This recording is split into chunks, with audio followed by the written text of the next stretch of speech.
rentrer dans un texte, c'est rentrer par des questions. Et c'est pas forcément des questions, il faut se poser des questions pour avancer dans le sens profond d'un texte. C'est vrai, mais l'inverse est vrai aussi. Il faut que ce soit le texte qui pose des questions. Au fond, c'est le texte qui nous pose des questions. C'est le texte qui nous pose problème. C'est parce qu'il nous pose problème qu'on va avancer dans la profondeur du texte.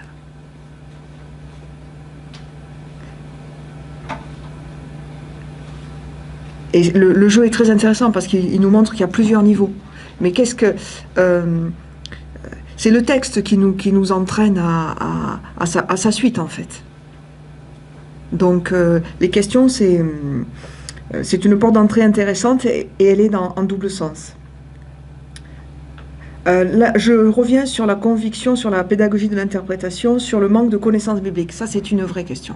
Ouais. Les autres aussi, hein. Mais ça, c'est une vraie question, et on a tendance à se dire, bon, ben, on n'a qu'à laisser tomber la Bible. Enfin, moi, j'entends ça régulièrement, en disant, mais pourquoi on n'irait pas directement à une réflexion sur la spiritualité, ou sur Dieu, ou de la théologie?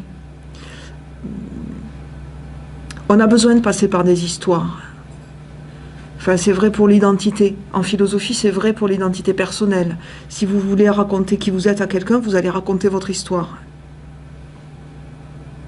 Et on dit qui on est à travers une histoire. Et l'histoire, elle vient nous chercher, elle met des mots sur ce qui fait notre vie. Et je crois qu'on a la chance d'avoir un corpus. Enfin, je plains les traditions qui n'ont pas de corpus. Vraiment. Je me dis, mais quelle belle chance d'avoir des histoires à se raconter. Alors, il ne faut pas se raconter d'histoires, dans le sens où il ne faut pas ni faire du fondamentalisme, on le verra tout à l'heure, ni s'imaginer des choses, mais être confronté à une histoire, à des personnes, à un récit. Mais quelle chance, parce que ça nous sort de notre propre vie, en fait, pour mieux y revenir. L'an dernier, ou il y a 2 ans, je ne sais plus, j'entendais, dans le cadre de mon travail dans l'enseignement catholique, j'entendais un responsable d'enseignement catholique qui disait, si vous voulez faire travailler les relations affectives à des adolescents, c'est très compliqué parce qu'il y a une pudeur. Bon.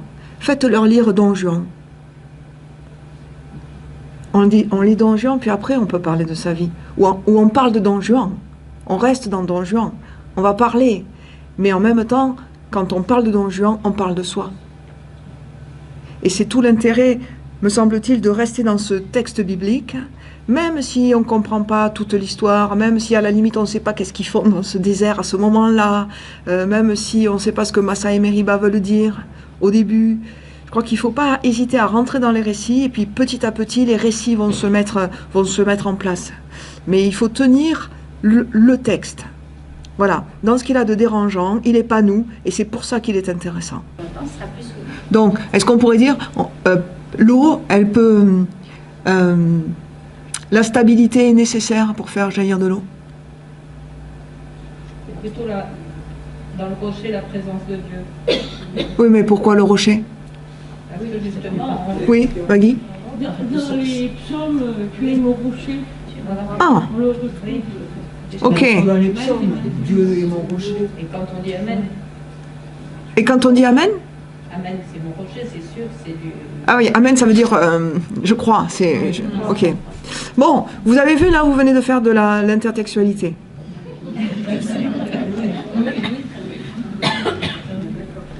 Je sais pas, peut-être vous en aviez fait dans les petits groupes. Rocher. Effectivement, on le retrouve dans les psaumes. Le Seigneur est mon rocher. Je ne manque de rien, etc. Non, là c'est mon berger.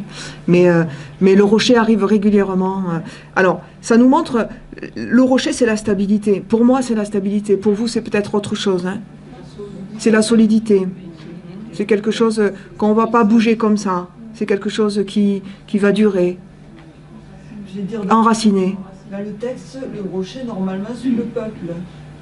Alors ça c'est un midrash en fait. C'est un midrash, c'est pas dans le texte. Hein. Ah. C'est un midrash, c'est une interprétation juive rabbinique, mais qui est connue par Paul, et que Paul cite dans une épître, je ne sais plus laquelle. Oui. Et alors, c'est très curieux parce que Paul cite un midrash, et donc sans respecter le texte biblique. Donc, votre interprétation, elle vient de Paul, mais au fond, c'est un midrash.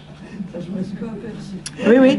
Non, mais c'est intéressant parce que ça nous montre que dans la Bible elle-même, il y a des couches, qu'il y a une sorte de métro souterrain, et que Paul connaissait des histoires que nous, on ne connaît plus parce qu'on n'est plus juif, mais que donc Paul, en tant que juif, connaît des histoires, qu'il les ressort, et donc nous, on a des histoires qui ne sont pas dans notre corpus, mais quand même qui sont présents à fleur de peau, à fleur de texte, dans la Bible.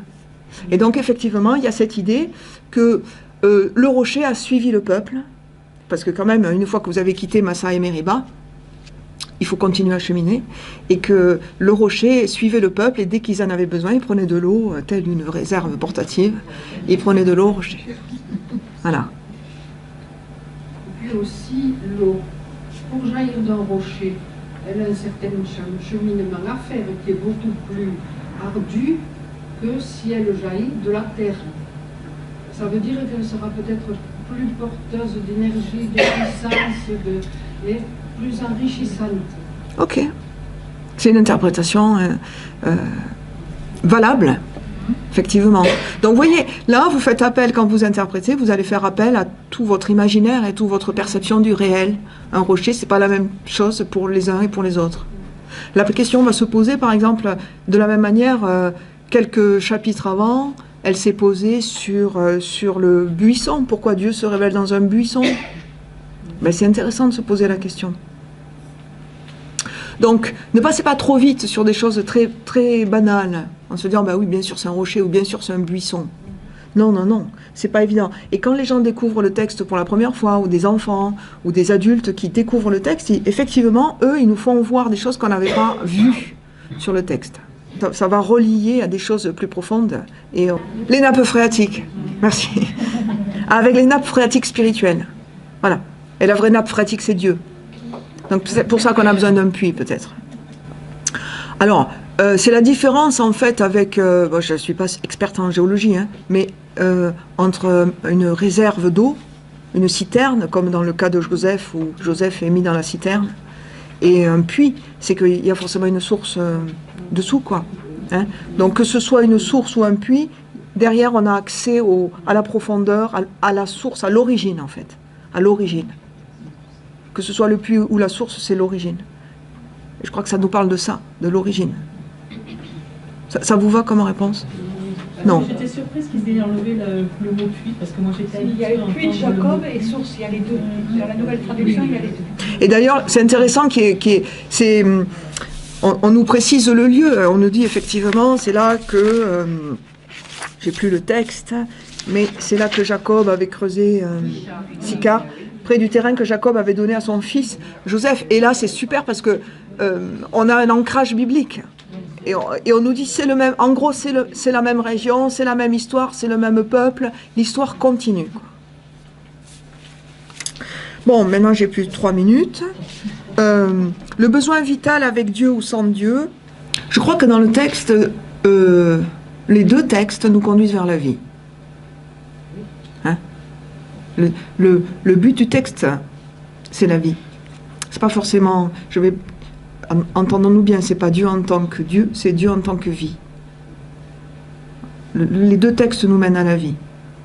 Et en nous disant, la vie vient de Dieu. Mais l'objectif, c'est pas de s'arrêter à Dieu. Je crois. Bizarrement. C'est de vivre de lui. Et de vivre de lui, c'est de vivre dans la vie. Et je crois que si on s'arrête à Dieu, on loupe un truc. Il n'y a pas d'égocentrisme dans Dieu. Hein? C'est là que c'est compliqué. On pourrait même... la foi en Dieu pourrait être bloquante si on s'arrête en chemin. Et si on se dit, bah, je crois en Dieu, ça suffit. Mais c'est pas ça l'objectif. L'objectif, c'est pas de croire en Dieu, c'est de vivre de Dieu. Hein, c'est la différence entre croire en Dieu et croire Dieu. Et c'est pour ça, il y a une autre dernière question, hein, quel est le lien entre l'eau de la Samaritaine et l'eau du rocher de Moïse? C'est la vie, les deux mènent à la vie. Et la source est la même. Est-ce que quelqu'un veut réagir sur ce que je viens de dire? Ou ça va? Alors pourquoi donner deux noms à un même lieu? Massa et Meriba, c'est ça? C'est ça. Ah ouais, doute et querelle, hein? C'est ça? Oui. Épreuve, pardon. Épreuve et querelle, oui. Ah oui, oui, c'est important. On a l'impression qu'ils n'ont pas pu choisir entre les deux. Mais parce que je crois, alors moi c'est mon interprétation, c'est super important d'avoir gardé Massa et Meriba, parce que dans la vie on rencontre des épreuves. Et les épreuves ne se transforment pas forcément en querelle. Une épreuve, c'est l'occasion de faire ses preuves. Et les épreuves, on en rencontre plein. Là, le peuple hébreu est sympa parce qu'il nous montre une facette de nous-mêmes qu'on a très souvent, c'est comment l'épreuve devient une mise en doute du fondement spirituel, de Dieu, de Moïse, et je crois que le texte nous dit une épreuve peut ne pas virer en querelle à chaque fois. Le manque peut ne pas forcément devenir une mise en doute de Dieu.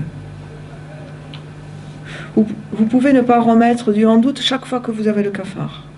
Donc la question c'est qu'est-ce qui nous fait passer de la querelle, de l'épreuve à la querelle? Moi c'est ça que j'aimerais creuser sur ce texte. Pourquoi on passe de l'épreuve à la querelle? Et pourquoi parfois on n'y passe pas?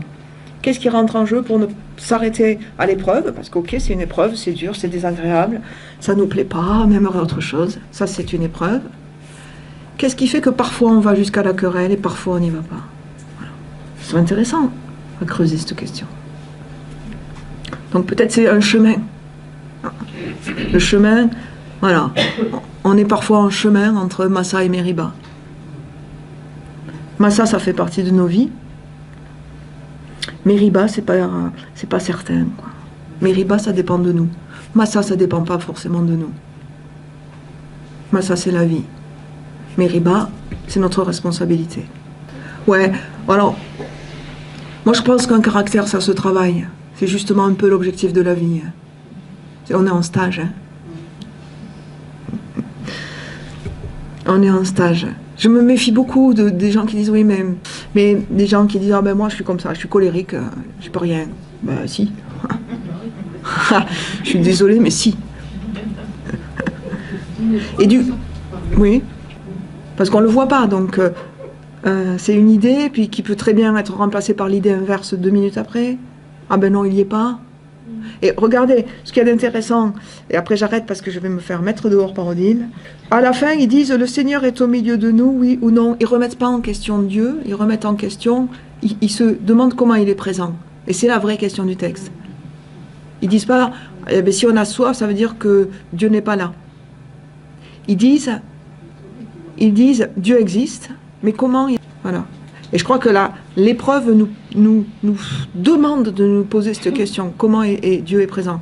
Et après, c'est notre responsabilité, je crois, de réagir plus ou moins différemment à chaque épreuve et d'aller vers autre chose que vers une réaction spontanée en voyant tout balader chaque fois qu'une épreuve arrive.